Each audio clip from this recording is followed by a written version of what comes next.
मैं काल हूँ, मैं ब्रह्मांड हूँ, मैं कौन हूँ, कहाँ से आया हूँ, कैसे आया हूँ, क्या करने आया हूँ।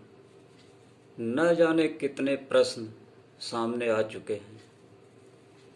मेरे बारे में जानने की उत्कंठा, जिज्ञासा केवल मेरे द्वारा संरचित मानव के वश में ही थी और रहेगी, क्योंकि लाखों करोड़ों प्रश्न वाहिनियाँ मानव मस्तिष्क में ऊर्जा प्रवाहित तंतुओं के माध्यम से मैंने ही रची है। यह शक्ति मैंने किसी अन्य जीव में नहीं रची। यदि मनुष्य जैसी बौद्धिक क्षमता सभी जीवों में होती तो यह विनाशकारी होती और सारे विघटन अंत के शिकार हो जाते। तो फिर इन प्रश्नों के उत्तर मैं दूंगा, लेकिन इसके पहले यह बता दूं कि मनुष्य सभी जीवों में सर्वाधिक बुद्धिमान तो है ही, साथ ही साथ विवेकवान भी है और मनुष्य के अलावा हर जीव की आवश्यकता अनुसार ही बुद्धि कुशलता रची है। आइए मैं आपको अपना परिचय कराता हूँ। मानव ने मुझे ढूंढने में अपनी बौद्धिक प्रतिभा खपा दी। इन मानवों में दो प्रकार के शोधक और विचारक थे। शोधकों में विज्ञान क्षेत्र के वैज्ञानिक तथा विचारकों में दार्शनिक व साहित्यकार थे। वैज्ञानिकों ने मुझको खोजा और एक नाम दिया, ब्रह्मांड। मैं इसी ब्रह्मांड नाम से जाना जाता हूँ। इनके अनुसार मैं खुद संपूर्ण समय के रूप में अंतरिक्ष तथा अंतरिक्ष की आंतरिक वस्तुओं, ग्रहों, तारों, मंदाकिनियों, खगोलीय पिंडों तथा खगोलीय पिंडों की आंतरिक वस्तुओं, अपारमाणविक कणों, पदार्थों और ऊर्जा के साथ इस ब्रह्मांड में व्याप्त हूँ। मैं वैज्ञानिकों के अनुसार जिस स्वरूप में दिखाई देता हूँ उसका व्यास 28 अरब पारसेक अर्थात 91.9 अरब प्रकाश वर्ष माप लिया है। फिर भी उन्होंने मेरा संपूर्ण व्यास मापने में सफलता नहीं पाई है। वह अज्ञात अथवा अनंत है। मैं आधुनिक भौतिक विज्ञानी जॉर्ज लेमेत्रे के बिग बैंग सिद्धांत में पहचाना गया हूँ।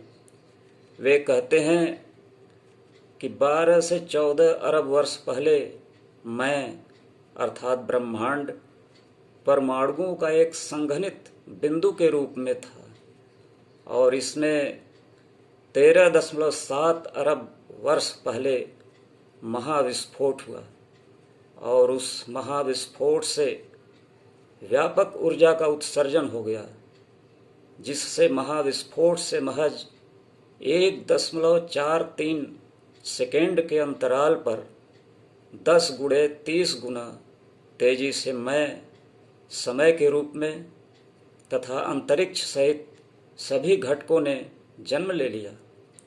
जॉर्ज लेमेत्रे रोमन कैथोलिक पादरी तथा वैज्ञानिक भी थे। अब मैं आपको पृथ्वी पर भारत नाम से एक देश के धर्म ग्रंथों की ओर ले चलता हूँ।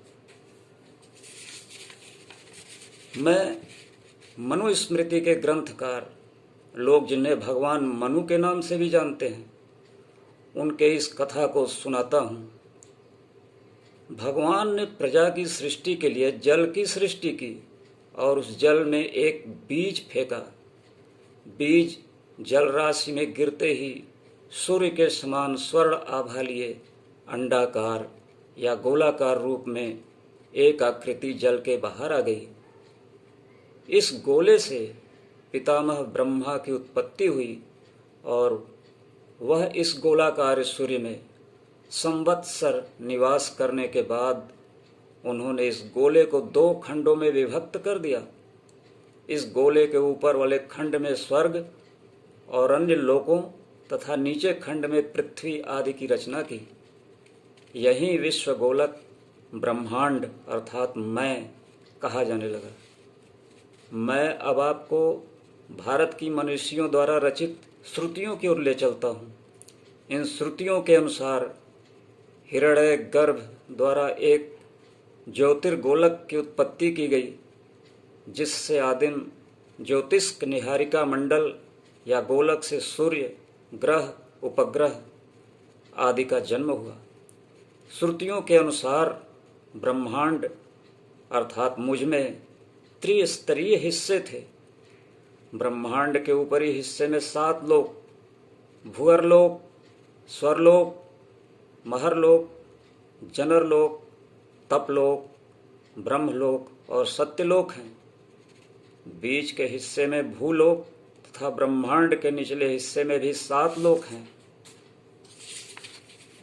जैसे अतल, वितल, सुतल, तलातल, महाताल, रसातल और पाताल। इनके अनुसार ब्रह्मा ने प्रकृति की सहायता से अपने 11